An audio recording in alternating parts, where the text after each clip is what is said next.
성도 여러분들 안녕하십니까? 매일 말씀 묵상 그리고 개인 경건의 훈련 시간에 함께 하신 여러분들을 진심으로 환영합니다. 오늘은 월요일 소지입니다. 사슬의 메인 바울이라고 하는 제목으로 이 내용들을 함께 살펴보도록 하겠습니다. 잠깐 기도하시겠습니다.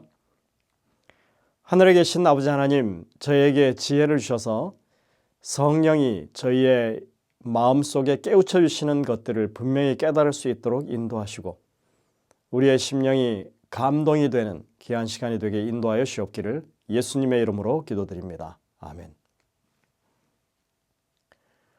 어제도 잠깐 언급했듯이 사도 바울은 빌립보서 3장 12절에 보면 그리스도께 잡힌 바 된 자라고 그렇게 말했습니다. 하지만 그는 실제로 그리스도를 위해서 그렇게 사로잡힌 자였습니다. 바울은 마게도냐에 있을 때 여러 차례 투옥된 경험을 기록하고 있습니다. 고린도후서에 보면 그것이 나옵니다. 첫 번째 투옥은 바로 빌립보에서였습니다. 사도행전 16장에 나오는 이 이야기는 귀신 들린 여종을 치유해 주었고 그 주인들이 수입이 끊어지자 분하게 생각해서 바울과 실라를 고소하는 그런 사건이었습니다. 그들은 매를 맞고 투옥을 당했습니다.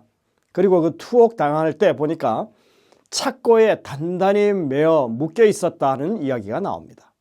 이것이 첫 번째 투옥이었고요. 이후에 바울이 감금된 것은 3차 선교 여행 후에 예루살렘에서였습니다. 그는 그곳에 잠시 감금된 후에 가이사랴의 감옥으로 옮겨졌습니다. 그리고 그는 이제 로마로 압송되어 갔던 것입니다. 빌레몬서를 기록할 때 바울은 자신의 상태를 나의 사슬 안에서라고 언급하고 있습니다. 우리가 아는 바대로 그는 로마에서 가택연금 상태였다고 그렇게 알고 있죠. 하지만 그것은 로마의 병정들에 의해서 실제로 사슬에 묶여 있었던 것을 말하는 것입니다.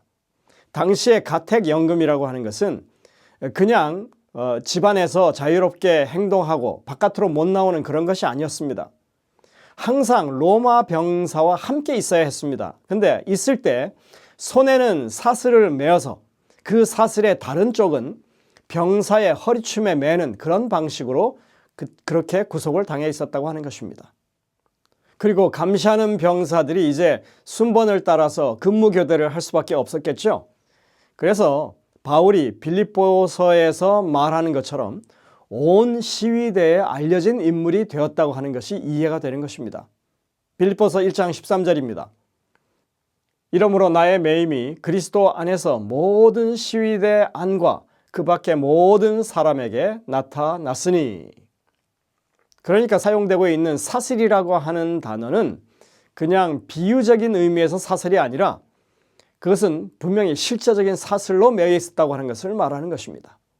나중에 2세기 초엽의 기독교 교부였던 이그나티우스도 이 같은 방식으로 묶여 있었다고 그렇게 기록되어 있는데 그는 이러한 병사들에 대해서 이런 기록을 남기고 있습니다. 그들은 야수처럼 행동하는 사람들이었다. 그리고 잘 대해줄수록 더욱 악랄해지는 그런 존재들이었다. 이렇게 묘사하고 있습니다.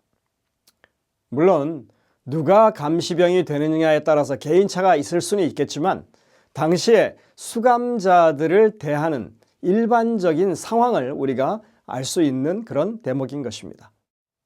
그러나 바울은 어떤 어려움 속에서도 밝은 면을 볼 수 있었고 그것이 그에게 주어지는 압박감과 스트레스를 견딜 수 있는 용기를 가져다 주었다고 그렇게 볼 수 있는 것입니다.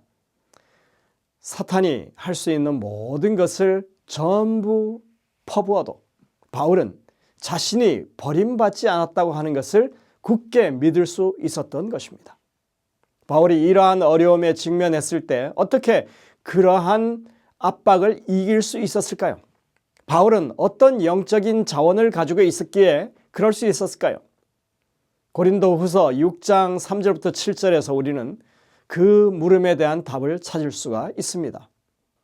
우리가 이 직분이 비방을 받지 않게 하려고 무엇이든지 아무에게도 거리끼지 않게 하고 오직 모든 일에 하나님의 일꾼으로 자천하여 많이 견디는 것과 환난과 궁핍과 고난과 매맞음과 갇힘과 난동과 수고로움과 자지 못함과 먹지 못함 가운데서도 깨끗함과 지식과 오래 참음과 자비함과 성령의 감화와 거짓이 없는 사랑과 진리의 말씀과 하나님의 능력으로 의의 무기를 좌우에 가지고.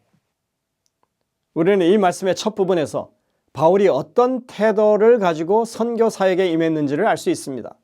그는 복음 사역이 욕먹지 않기를 바랬고 누구에게든지 걸림돌이 되지 않게 하려고 그렇게 살았다는 것입니다. 모든 일에 솔선수범해서 일했다고 그렇게 말하고 있습니다. 어떤 상황에서도 자신이 하나님의 일꾼이라고 하는 책임감을 놓지 않았다는 것입니다. 사역자로서 정말 바람직한 태도 아니겠습니까? 오늘날 하나님의 일을 한다고 하면서 교회와 하나님께 불명예를 안기는 그런 사람들이 많이 있죠. 교회 안에서 벌어지는 대부분의 문제들은 보면 능력 때문이 아닙니다. 오히려 그것은 태도에서 발생하는 것입니다. 바울은 빌립보서에서 말하기를 오직 너희는 그리스도의 복음에 합당하게 행하라고 그렇게 분명하게 말하고 있습니다. 바울은 복음을 위해서 일하다가 자신이 욕을 먹는 일은 괜찮아도 자신 때문에 교회나 예수님이 욕먹는 일은 없기를 간절히 바라는 사람이 없습니다. 아주 작은 빌미라도 제공하지 않기 위해 노력했다는 것입니다. 그래서 그는 권리가 있어도 그것을 강하게 주장하지 않았고 오해를 만들 행동을 일부러 하지 않던 사람이었습니다. 그래서 그는 자신에게는 엄격하고 타인에게는 너그러운 그런 태도를 가지고 살았다는 것이죠.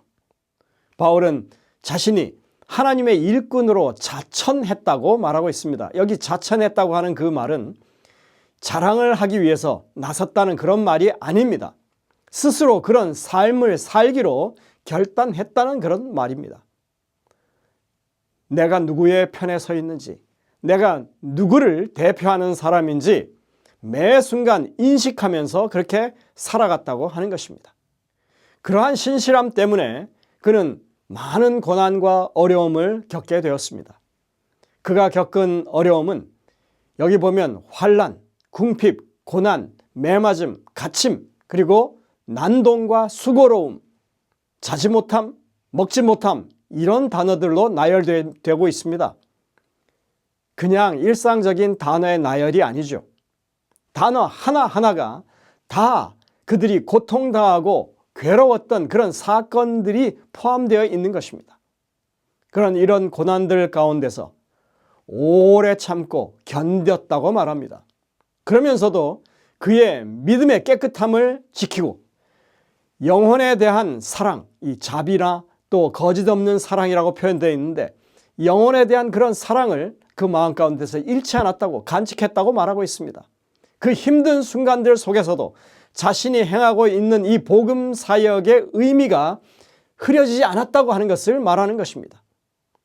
그는 자신의 신앙의 지식을 의심하지 않았다고 그렇게 말합니다. 그리고 이러한 말을 마치면서 그는 하나님의 능력을 힘입어 견딜 수 있었다고 간증합니다. 우리는 종종 우리 상황, 우리의 이 약점 또는 과거의 실패를 바라보다가 낙심할 때가 많죠. 그런 때일수록 우리는 하나님께서 악과 싸워서 이길 수 있도록 우리에게 능력을 주신다고 하는 그런 분명한 하나님이 공급하신 일이 있다고 하는 것을 기억해야 할 것입니다.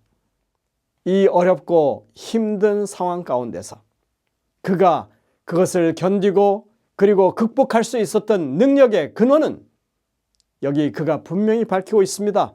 무엇일까요? 바울은 그것을 진리의 말씀, 성령의 감화라고 밝히고 있는 것입니다. 하나님께서 우리에게 공급하시는 여러 가지 중에 가장 중요한 것은 이 바울이 말한 것처럼 바로 성경, 즉 진리의 말씀입니다. 우리는 성경을 통해서 다른 사람들이 행했던 그 실수에 대해서 교훈을 얻을 수 있고 그들이 어떻게 승리했는지도 배울 수가 있는 것입니다. 복음에 대한 바른 지식 어디서 올까요? 바로 우리가 수행하고 있는 모든 선교적인 이 사명은 어디서 올까요? 하나님의 기록된 말씀에서 오는 것입니다. 그리고 마땅히 우리가 진리의 말씀 성경을 대하게 되면 성령의 감화가 따르게 되는 것입니다. 성령께서만 우리에게 이 말씀을 바르게 깨달을 수 있는 능력을 주실 수 있습니다. 이것은 아주 중요한 원칙입니다. 엘렌 화이트는 그것을 이렇게 설명하고 있습니다. 세상의 구주께서 이루신 이 일을 효력 있게 만드시는 분은 성령이시다.